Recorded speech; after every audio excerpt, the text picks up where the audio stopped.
Eh, saya ingin kembali memotret lebih detail bahwa Anda mengatakan bahwa mustalah hadis kemudian ilmu hadis ini bisa diterapkan metodologinya untuk membuat sebuah keilmuan nasab itu lebih kokoh.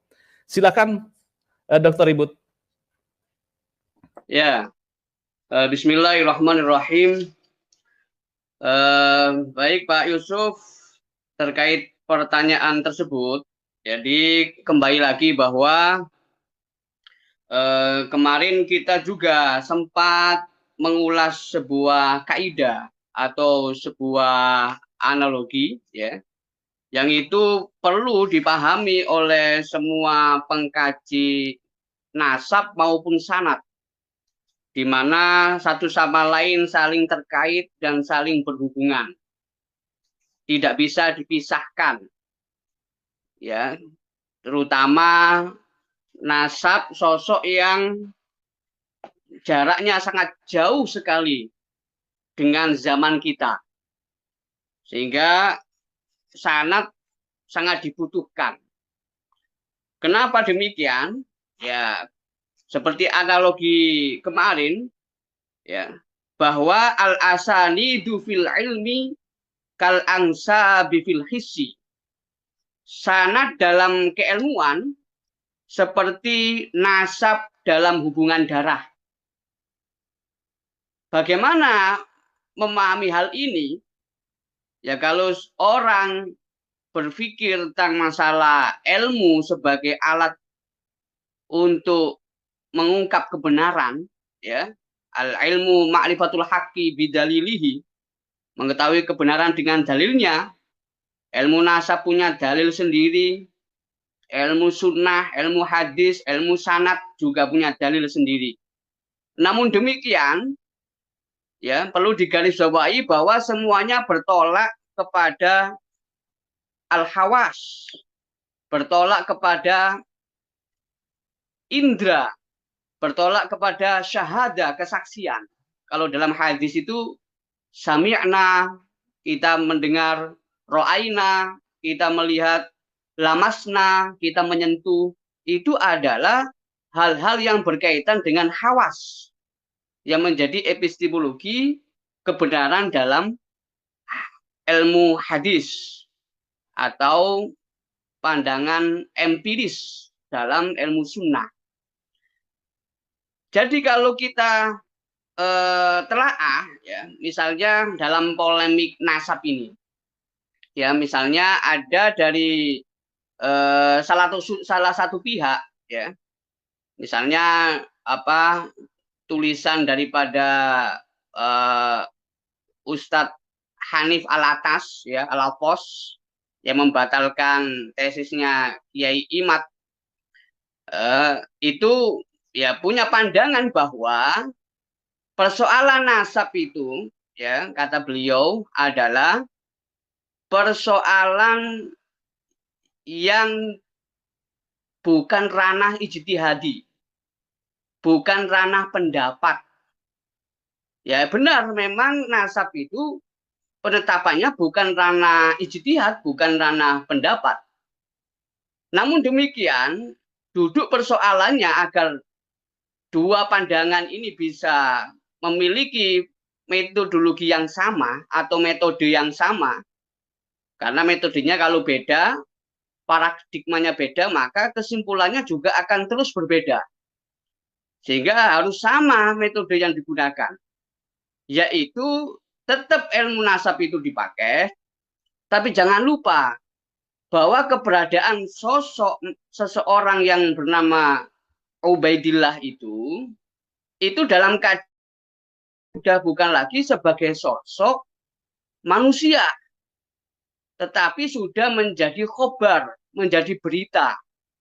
Beda kalau kita hidup dengan sosok yang kita bahas ini ada di zaman kita, itu bukan lagi berita, kita bisa melihat langsung, bisa menyentuh langsung, bisa mendengar langsung, ya, atau generasi lebih tua lagi dia sebagai kakek misalnya, dan seterusnya, itu masih bisa dijangkau oleh oleh indera kita. Tetapi kalau nggak bisa dijangkau, ya, maka itu sudah ranahnya ranah riwayat, ranah khobar. Ketika sudah ranah khobar ini, maka ilmu sunnah ini punya andil, punya peran untuk memberikan analisa apakah ini sesuatu yang bisa dikatakan makbul, diterima, ataukah sebaliknya mardud, tertolak. Ya, kita urut misalnya dalam tradisi sunnah, orang akan berbicara tentang yang pertama intihaus sanad, tentang ujung sanad, ketersambungannya sebuah pesan kepada Nabi. Ya, kalau ketika pesan itu bersambung kepada Nabi, maka orang mengenal istilah marfu', hadis marfu'. Ketika bersambung kepada sahabat, orang mengenal istilah mauquf. Ketika bersambung kepada tabi'in, orang mengenal istilah maqtu', hadis maqtu'. Tentunya generasi sahabat, ya, dan juga tabi'in ini masih kategori yang saling berdekatan dan saling memungkinkan untuk dibuktikan keasliannya. Bagaimana kalau seandainya masalah nasab itu tidak ada dokumen atau catatan yang bersifat punya sanad, yang bersifat memiliki sanad sebagaimana hadis, maka ini jadi persoalan. Apalagi ditambah lagi dalam kajian hadis itu kita kenal ada istilah ta'adudut turuq. Jumlah dari jalur pesan atau hadis tersebut. Misalnya kalau sangat banyak itu hadisnya disebut mutawatir. Misalnya kalau 3 ke atas disebut masyhur. Misalnya cukup terkenal di seluruh jalurnya tidak hanya syuhroh tapi istifadhah disebut hadis mustafid.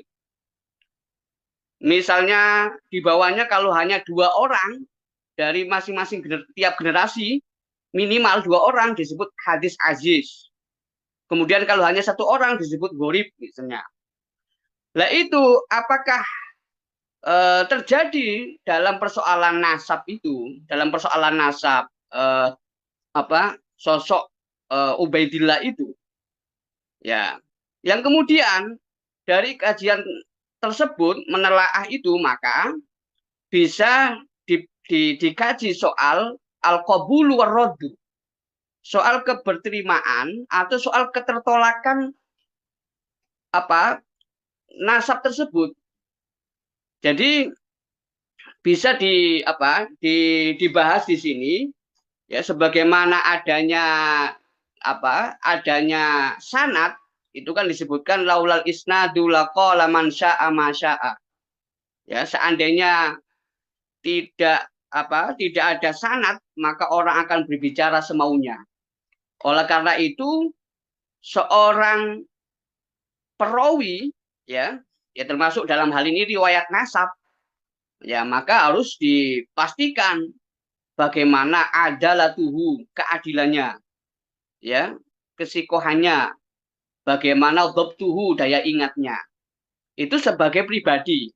Tapi ada unsur lain yang juga penting, yaitu unsur yang disebut dengan ittisalus sanad, ketersambungan sanad tadi, dan juga persoalan aman dari syadz dan aman dari ilat. Ya, kita kasih contoh saja masalah ini. Kita bisa mengatasi persoalan polemik nasab ini dengan belajar dari imam kita, yaitu Imam Syafi'i. Beliau ini diriwayatkan oleh murid beliau sendiri, Imam Ahmad ibnu Hambal, ya, bahwa ada seseorang bertanya kepada Imam Ahmad perihal kehadirannya di majelis Imam Syafi'i. Sampai-sampai meninggalkan majelis Imam Sufyan ibnu Uyainah. Ini juga gurunya Imam Syafi'i yang sangat terkenal di Mekah. Spontan Imam Ahmad menjawab, ya. Jadi kan ada orang heran, kenapa Imam Ahmad itu berani meninggalkan majelis pengajian Imam Sufyan bin Uyainah demi untuk bisa hadir di majelisnya Imam Syafi'i. Nah, apa jawaban Imam Ahmad bin Hambal? Diam saja kamu. Sungguh jika dirimu kehilangan hadis yang ali itu hadis yang sanadnya tinggi, ya. Jadi kalau hubungan ke atas itu ada perantara 3 orang, dia cuma 2 orang, berarti ya sangat tinggi. Ya, itu namanya ali. Sungguh jika dirimu kehilangan hadis yang ali, ya, yang sangat tinggi tadi kata Imam Ahmad, kamu bisa menemukan yang nazil. Maksudnya yang rendah. Ya, nggak ada masalah gitu. Dan ini tidak membahayakanmu, kata Imam Ahmad bin Hambal. Namun jika kamu kehilangan nalar pemikiran pemuda ini, ya hadza syab yang dimaksud Imam Syafi'i, saya khawatir engkau tidak akan pernah menemukan gantinya. Nah, ini pesan yang sangat kritis dari Imam Ahmad bin Hambal, bahwa beliau khawatir kehilangan sosok Imam Syafi'i, yang mana Imam Syafi'i itu dikenal sebagai sosok yang selektif, sosok yang bertanggung jawab atas pesan-pesan apa yang beliau terima. Tidak hanya sekedar menyampaikan saja, ya, yang kita sebut dengan aklu riwayah. Tapi Imam Syafi'i adalah sosok yang menggunakan aklu riayah, nalar tanggung jawabnya terhadap pesan yang ia cari dan pesan yang ia terima. Itu adalah Imam Syafi'i. Jadi dari sini kita bisa memahami bahwa persoalan nasab tersebut, catatan yang ada, ya, kalau dalam tradisi nasab itu kan yang dilihat kan syuhra wal istifadhah saja, jarang, ya, nggak menyebutnya mutawatir. Yang kita sama-sama tahu yang jadi perdebatan itu, ya, adalah selisih yang begitu jauh antara antara penyebut nama Ubaidillah, ya, yaitu Syekh yang menjadi perdebatan, Syekh Ali bin Abu Bakar As-Sakron, ya, Ba'alawi, itu yang mana beliau posisinya berada di abad ke-9. Sedangkan, ya, sosok Ubaidillah itu, ya, itu merupakan sosok yang ada pada abad ke-berapa? Yaitu abad ke-5. Nah, kemudian dari selisih 5 abad lebih setengah 5,5 abad itu, ini yang kemudian membutuhkan bukti kalau benar-benar keberadaan sosok tersebut adalah sosok yang historis, bukan sosok yang ahistoris, atau bukan sosok yang fiktif, atau bukan sosok yang diada-adakan. Karena memang kebohongan terjadi tidak hanya pada masalah nasab, tapi juga terjadi pada masalah sanad dan juga sebaliknya. Masalah nasab, ya, kebohongan terjadi menimbulkan orang meneliti, orang mencari, orang mempelajari, kita sebut dengan an-nakib tadi, ya.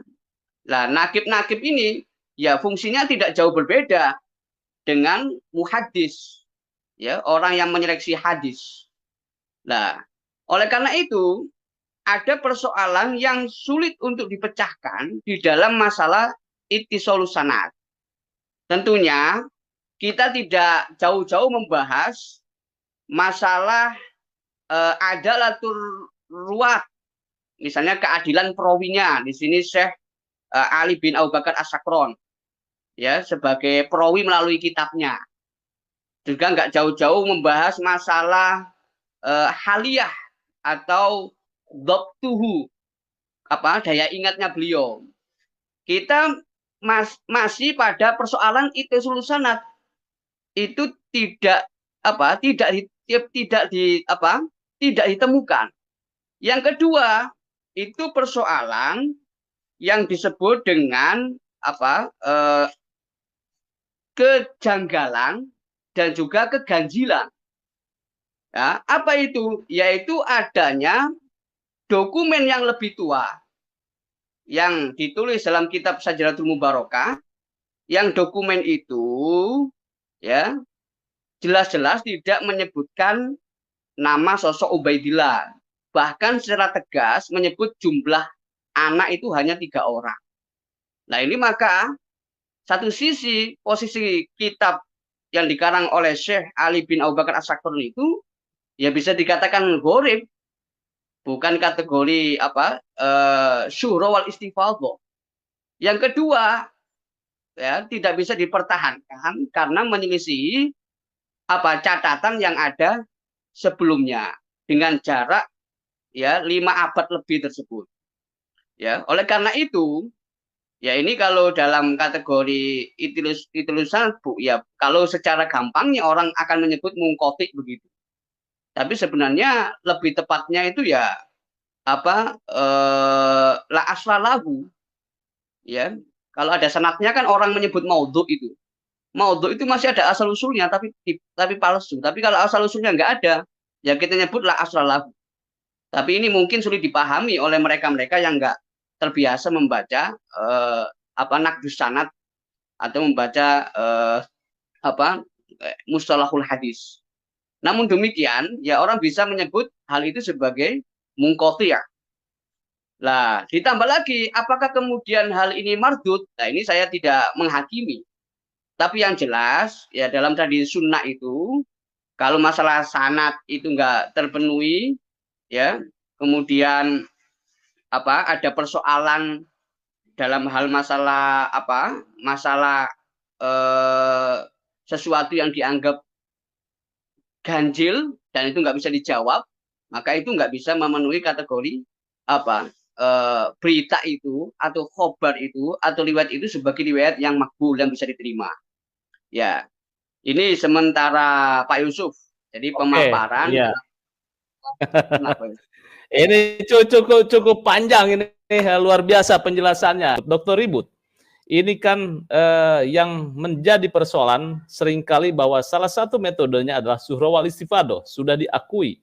Nah, ketika kita kontekstualitaskan terhadap katakan hadis ya, hadis itu sudah suhra wal istifadhah di sebuah hadis ya. Nah, ini kriteria dan kemudian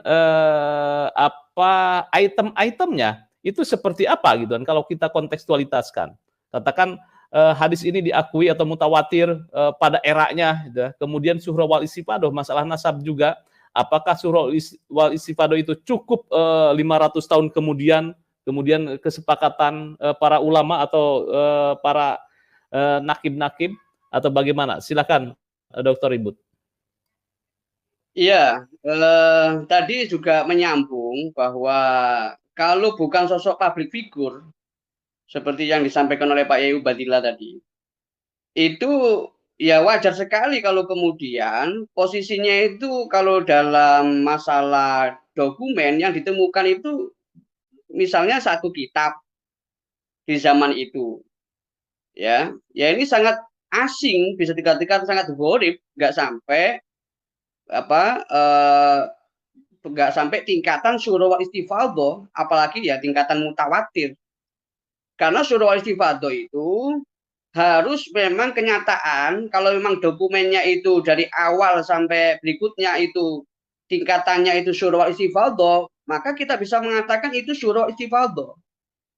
Tapi kalau dari awal sudah langka, kemudian ada dokumen berikutnya itu juga langka, ditambah lagi menyelisih dokumen yang pertama. Wah, ini susah ini. Ya, kita perlu belajar dalam masalah ini, misalnya belajar kepada Al-Imam Ibnu Hajar Al-Asqalani misalnya. Beliau melalui kitabnya Tahdzibut Tahdzib ya justru mengungkap